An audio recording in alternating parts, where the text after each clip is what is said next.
အားကစားဝန်ဆောင်ရှင်ပရိသတ်များအားလုံးမင်္ဂလာပါခင်ဗျာဒီနေ့မှာတော့ကမ္ဘာအကောင်းဆုံးကစားသမားတဦးဖြစ်တဲ့ရိုနယ်ဒိုရဲ့မယုံကြည်နိုင်စရာကြန့်ခိုင်မှုနဲ့လျှို့ဝှက်ချက်အကြောင်းကိုပြောပြပေးချင်ပါတယ်အသက်40ကျော်လာတာတော့ကွင်းထဲမှာအားအပြည့်နဲ့ပြေးလွှတ်နိုင်ဖို့အတွက်သူ့ရဲ့ဓာတ်ရဲ့စားတောက်မှုပုံစံကိုအလွန်တင်းကျပ်စွာထိန်းသိမ်းထားတာပါမကြသေးမီကထွက်ပေါ်လာတဲ့သတင်းတွေအရရိုနယ်ဒိုဟာသူ့ရဲ့နေ့စဉ်စားတောက်မှုစီးရင်ကနှုတ်နဲ့တကြားကိုအပြီးတိုင်ဖယ်ထုတ်လိုက်ပြီးလို့သိရပါတယ်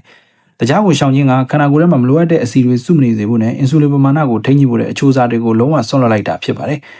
အချို့သောနှုတ်ထွက်ပစ္စည်းတွေကလည်းခန္ဓာကိုယ်ကိုလေးလံစေပြီးအစာချေစနစ်နှိပ်ကွေးစေနေတာကြောင့်သူ့ကိုရှောင်ကျဉ်လိုက်တာဖြစ်ပါတယ်။တကြားနဲ့နှုတ်ကိုရှောင်ပေမဲ့သူကခန္ဓာကိုယ်အတွက်လိုအပ်တဲ့အာဟာရကိုတော့တိတိကျကျစားသုံးပါတယ်။အထူးသဖြင့်တူနာငါးနဲ့ကြက်သားကြက်ဥတို့ကိုအဓိကစားသုံးပါတယ်။ဒါအပြင်လက်ဆက်တဲ့တတိဝလံတွေကိုလည်းရွေးချယ်စားသုံးပါတယ်။ဆိုတာဒါမှမဟုတ်အချိုရည်တွေအစားရေကိုပဲအမြဲတောက်သုံးပါတယ်။ဒါအပြင်သူကဆိုတာနဲ့အချိုရည်တွေတောက်မဲ့အစားရေကိုပဲအမြဲတမ်းတောက်သုံးပါတယ်။ယူရို2020တုန်းကကိုကာကိုလာပလင်းကိုဖယ်ပြီးတော့ရေကိုတောက်ဖို့ပြောခဲ့တာကိုအားလုံးမှတ်မိကြမှာပါ။နောက်တစ်ခုကတော့ရိုနယ်ဒိုဟာတစ်ခါစားရင်အများကြီးစားတာမျိုးမဟုတ်ပဲခန္ဓာကိုယ်ရဲ့ဇီဝကာမဖြစ်စဉ် metabolism ကိုအမြဲတမ်းမြန်ဆန်နေဖို့အတွက်တစ်နေ့ကို6နက်ခွဲပြီးနည်းနည်းချင်းစီစားတဲ့စနစ်ကိုကျင့်သုံးတာဖြစ်ပါတယ်။ရိုနယ်ဒိုရဲ့ဒီလိုတင်းကျပ်တဲ့စီကံဟာသူ့ကိုအခုထိထိပ်တန်းအဆင့်မှာရှိနေစေတာပါ။ကျွန်တော်တို့အနေနဲ့သူနဲ့တူအောင်လိုက်မလုပ်နိုင်ရင်တော့အချိုလျှော့စားတာနဲ့ရေမြများတောက်တာကကျန်းမာရေးအတွက်ဘယ်လောက်အရေးကြီးလဲဆိုတာကိုတော့သူကသက်သေပြနေတာဖြစ်ပါတယ်။ရိုနယ်ဒိုအတွက်ကတော့ဘောလုံးကစားတာကအလုပ်တစ်ခုတည်းမဟုတ်ပဲသူ့ရဲ့ဘဝနေထိုင်မှုပုံစံတစ်ခုလုံးဖြစ်နေပါတယ်။ဒီလိုစည်းကမ်းကြည့်မှုကြောင့်ပဲသူက